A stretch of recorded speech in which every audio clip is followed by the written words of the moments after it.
Hey, everybody, thank you so much for coming today. I appreciate the time. You guys came. You can clap now if you want to.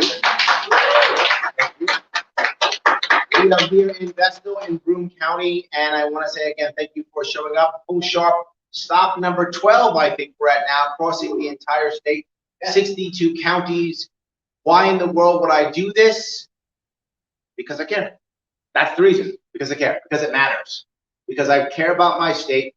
We were just talking a few seconds ago, we were chatting before we started to go live, how I don't want to quit on my state yet. I just don't. It's a beautiful state, and I'd like it to get better. I think it can get better. There were a couple things that people here were talking about. I'm going to bring up a couple of those issues specifically. And one of them is education. Education here in New York State is a problem. People are getting educated, and then they're leaving, right? And supposedly in New York State, remember, we have free college. Remember that? Yes. Cuomo gave us free college. Yes. But then he said, oh, if you get a vaccine, you can maybe get free college. Remember that? But I thought we already had free college. Yeah, that was a lie too. I told you all it was a lie then, and it's a lie now. Rather that it isn't free college. What we should be doing right now in New York State, it's going to sound crazy for many of you, but we should be doing one important thing. We should be following the same model that car companies follow. That is, when you go buy a Honda or a Ford or whatever car you go buy, you don't have a bank give you money for your car. The finance department of that car company finances your car, right? So Honda Finance finances your car. Colleges in New York State should be able to finance their own tuition. Why in the world would they do that? Well, if they were financing their own tuition, they'd have to give you an education that was valuable enough for you to get a job to pay back your loan. They would actually have a vested interest in pricing. They have a vested interest in having a good education. They have a vested interest in you getting a job. They have a vested interest in your success. Right now they don't. Why is college in so many ways so often so useless and so expensive? There's no need. Why do they care? All they have to do is give you a piece of paper that says you showed up for 4 years. Here's your paper, goodbye. Does it have to be valuable? No. Do you have to be successful? No. But imagine if you instead had a system to where now they were aligned with you. Their success was aligned with your success. You could do that. It would change college in this state. But there's something else that's important. Another concept or an idea. We talked about going to school now. You were just mentioning how you're going to school. One of the reasons why you went to school was because you want to go to school, but you want to take a time off. But they ended the mask mandates. You wanted to get the full experience. You went back, and then they threw the mask mandates and everything right back on. Happened to my daughter too. I got 2 daughters, both of them. We thought, oh, okay, well, we'll be fine. We'll get off, and they won't mess with the kids, and we'll have a good school experience again. No one's having a good school experience. Kids aren't having a good school experience. Adults in college are not having a good college experience. Yet, has either our school tax gone down, or has our college rates gone down? No. They're raising taxes. So they're giving you a worse experience and charging you more. College is still going up. They're giving you a worse experience and charging you more. How is that okay? In any other environment, that would not be okay. In this one, it is somehow. In this one, it is somehow.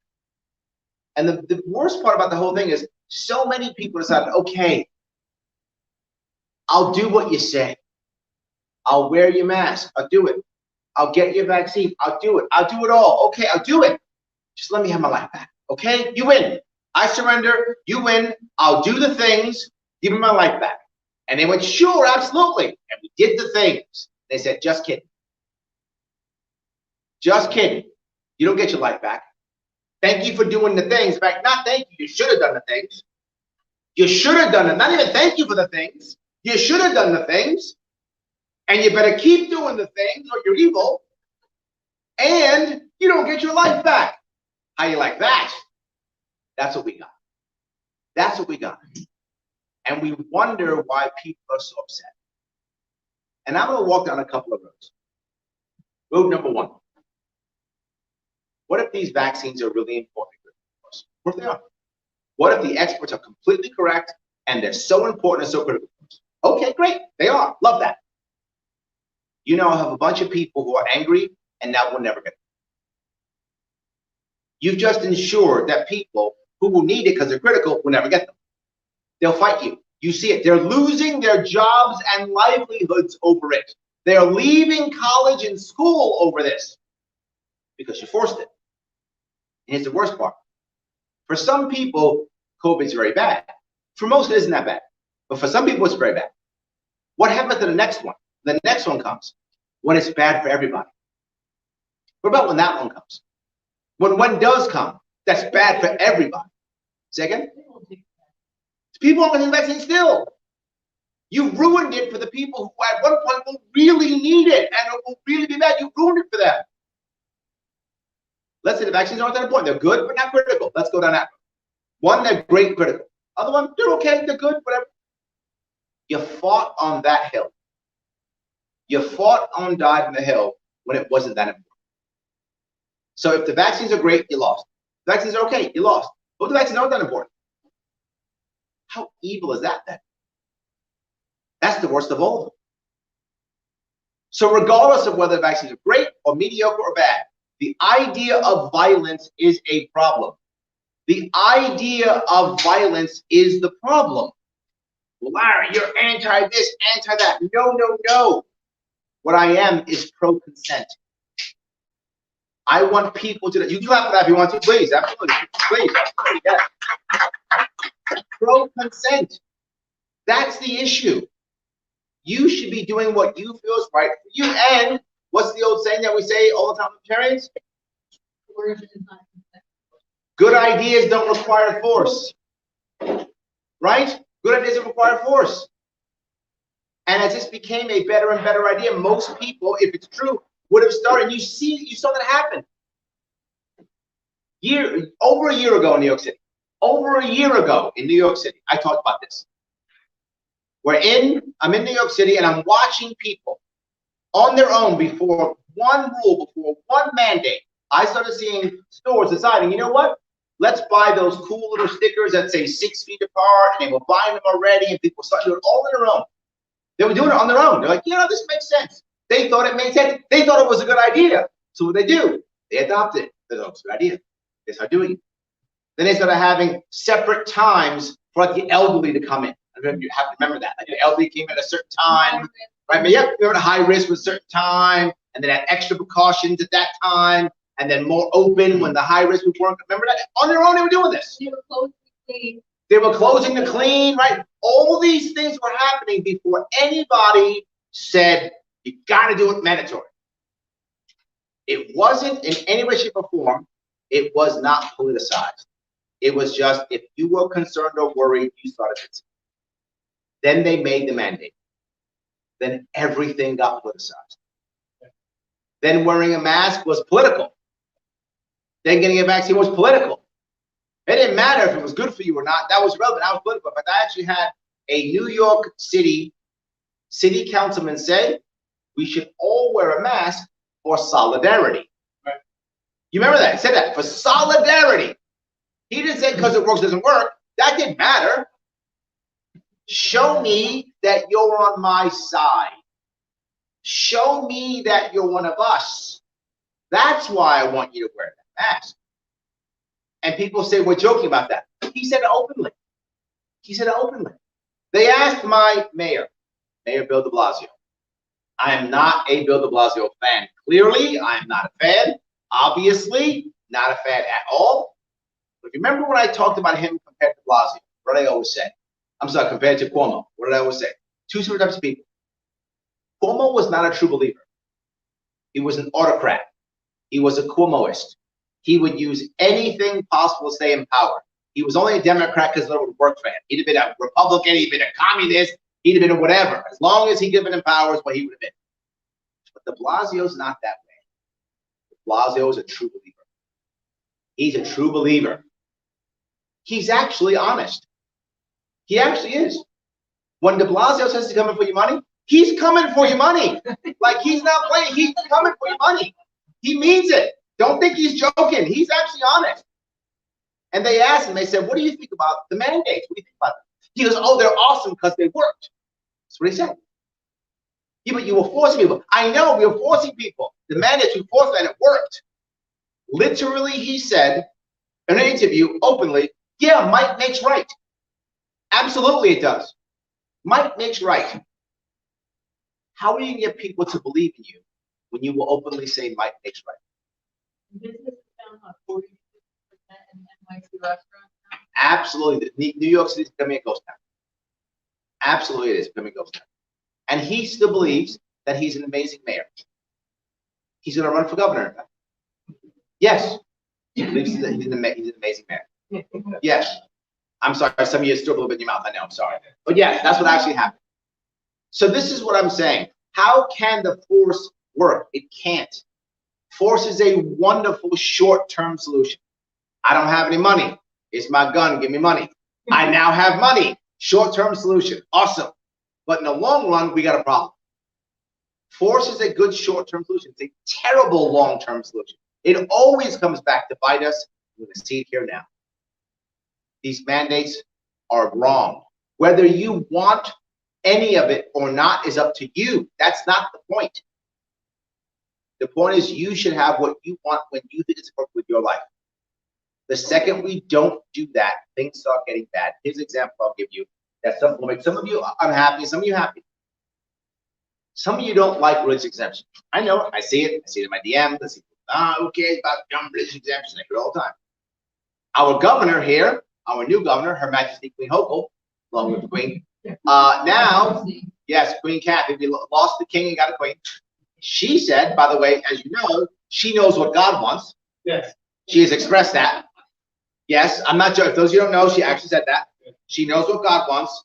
God made the vaccine, according to her, and God wants you to have the vaccine. If you don't want the vaccine, you hate God. And I've not heard the church object much. And there's my point. Thank you for that. There is my point. She said no religious objection is valid because the heads of the major religions have told her so. I'm not joking. She actually said that. Because the heads of the major religions have told her so. Now, no religious exemption is valid. I don't remember that in the Constitution's First Amendment. Did I miss that part? It's not New York State either?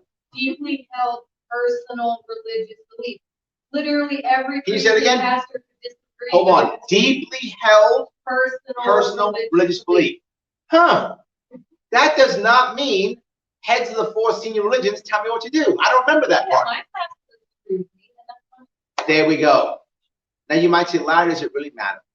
So what? Some religious people can't get their exemption. So what? It's not me. I don't care. I get that. I do. I hear you. I do. I'm going to ask you, though. Once you can eliminate that, what can't you eliminate? Once you eliminate someone's personal belief, just eliminate them out of hand, not even have an appeal process. How you doing, Second Money? Not even have an appeal process. Just eliminate it out of hand. What can't you? There literally is nothing. What right do your children have? What right do you have over your kids? None. None. Now you may say, Larry, it's crazy. Stuff goes in people's bodies. Always I give you the same time. I'll always give you actual examples of this. And I'll give you the best ones I can. Health food stores and natural food stores right now throughout this country. There are people right now who shop in health food stores and natural food stores and take products that are not FDA approved. They've made decisions with their own life. They've taken these things, and these are items, and this is food and supplements that are literally going in their bodies and the bodies of their children. That's actually happening right now. Where are all the deaths? There are none. Because I'm going to tell you something crazy. Parents usually don't want to kill their children. I know, nuts, right? But that's true. Parents tend to not want to kill their children. That's normal. Most human beings don't want to kill their kids. In fact, most human beings go out of their way to give the best they can possibly give to their kids. That's what the vast majority of humanity does and has been doing for literally thousands of years. We've decided government knows better. Decided government knows better. But not just the government knows better. Because you know what? Government might know better. It's possible that government's correct. Government is right sometimes. So maybe government's correct. My point is, so what? So what? What if government is correct? Does that mean because they're correct, they have a right to take away your rights? No. What if I'm correct? What if you should go to college for law? I'm making that up, I have no idea. But maybe I'm correct. You should go. Maybe I'm right, and I can be demonstrably proven that I'm right, you should go to college for law. So what? It's your life, not mine. I don't get to decide you're going to college for law. If that makes sense, shouldn't the government decide what career you take? Because the government might use algorithms and be correct. It's possible. So they tell you what college you're gonna go to, what school you're gonna go to, what job you're gonna take. None of this is a good idea. None of this is a good idea. And the sad part is, I know people tell me, Larry, I'm worried. Someone told me the other day, they said, Larry, I'm worried. There's gonna be a car's gonna drive by and government is gonna come out, and they're gonna wanna come get me and I'm gonna be in trouble. I said, I'm not worried about that. I'm not at all. So why not? Because there's far more of us than them. What I'm worried about is your neighbor turning you. That's what I'm worried about. Because when it's not us versus them and they have us fighting each other, they can do whatever they want. And that's where it is now. Have you noticed the piece that I brought up is once you make a mandate of anything, now that thing becomes political. Once you make it political, now it's us versus them. And as long as it's us versus them, you know what never happens? Real change. Sorry, real positive change. I should say that better. Real positive change. There's no real positive change. Why not? Because there's no value in it for them. What do they gain by actually fixing something? I'm serious. They make themselves obsolete. They make themselves obsolete. Absolutely, yes. But not just that, they have to think. Right now, if you watch any Democrat or any Republican speak, any one of them, and you say, how are you going to fix this problem? They say things like this. We're going to care and we're going to do and we're going to support. That's great. How? By caring and doing and supporting. How? By doing and caring and supporting a whole lot. We're going to make sure everybody gets exactly what they need. Great. How? You got it already. The Republican uses the phrase invest. The Democrat uses the phrase fund. But what do they both mean? Taxes and fees and fines. That's what they mean when they say that. They don't use those words. They say invest or fund. But it always means just throw more money at the problem. And when it fails, what are they going to do? Throw more money. Correct. They're going to invest more or it's not funded enough. Every single. Then it'll be fully funded. Yes, we'll fully fund. That's what we'll do. We'll fully fund it. Absolutely. That's what we'll do. I know it seems funny, but you see it every time. What did you hear me say immediately when we first started this chat? I gave you an actual answer. The amount of times people have said, Larry, I support you because I came to your event, I asked you a question, you actually answered. Larry, I came to your event, I asked you a question, you gave me an actual answer. You gave me an actual solution of policy. Yeah. When you have a third party, when it's not just us versus them, you will find that difference. You will find people have their policies.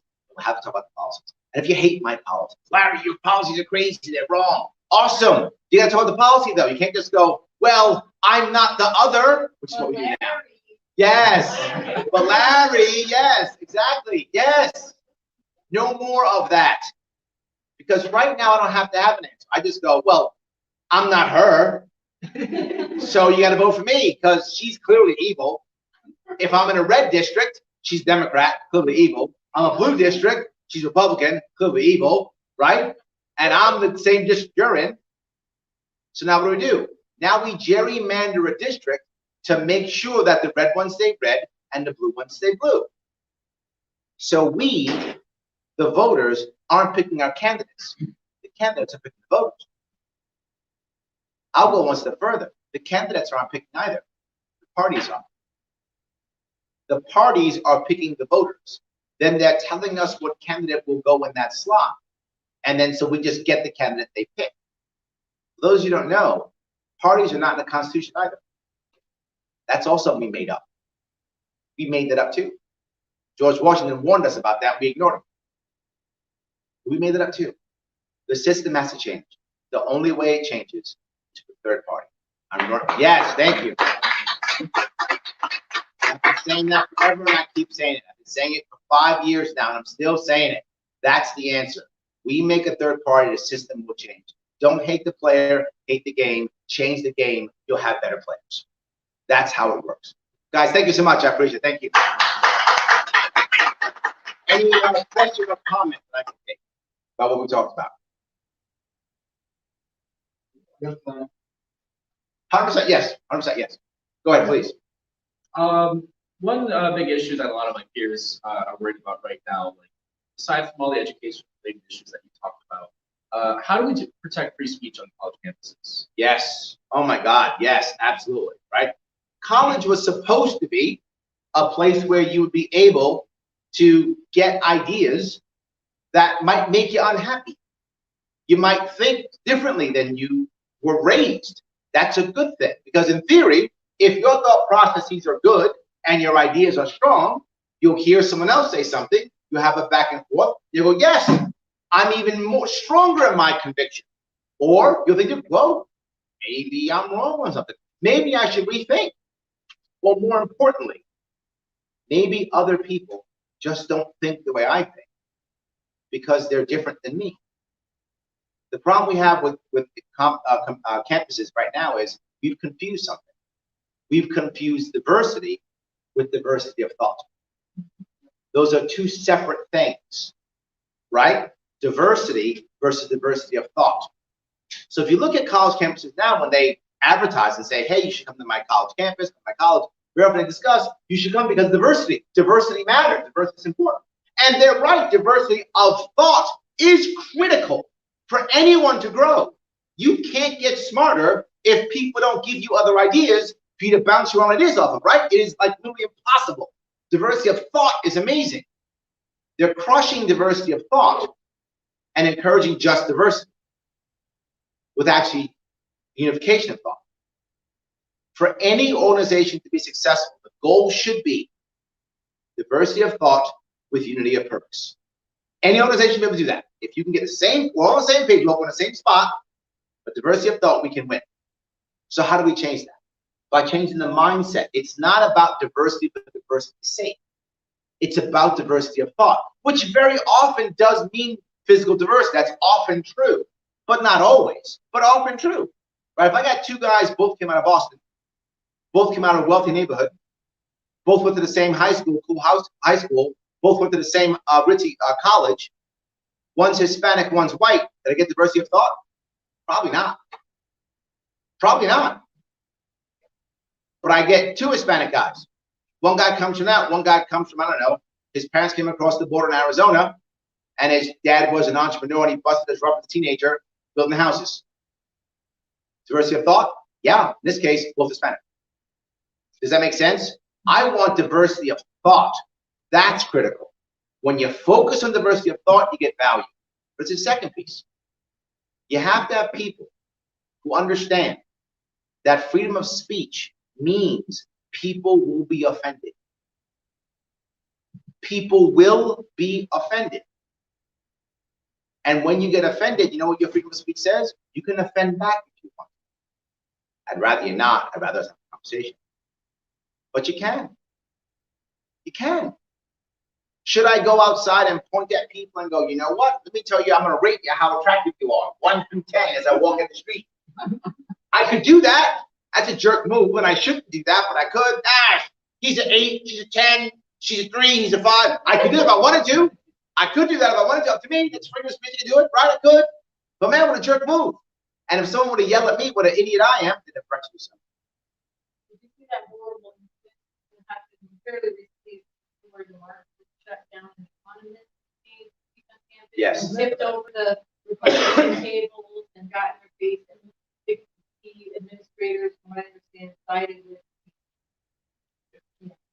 Yes. Absolutely. And we have to make that change also. But I'll go to the ones that I brought earlier. If you have colleges finance their own education, that will change too. All colleges right now, it's a 4-year holding pen that makes a lot of money. That's what it is. So they hold you there, keep your parents, because your parents paying for your college, or the government is. So to keep the government or the parents happy, because you're not, remember, if you go to college, you're not the actual customer, right? The government's the customer or your parents are the customer. So you don't matter, you're not the customer. But if you have to finance it yourself, then you're the customer. Change everything. Does that make sense? The students aren't customers. That's not our system. So changing the mindset, it's a cultural change. There's not going to be a legal change. It has to be a cultural change. And that sounds harsh, I know. But it took decades to get here. It may take decades to come back. Does that at least answer your question? Awesome. Guys, thank you so much for today. I appreciate you coming. Thank you all for watching. One more tonight. Bye, guys.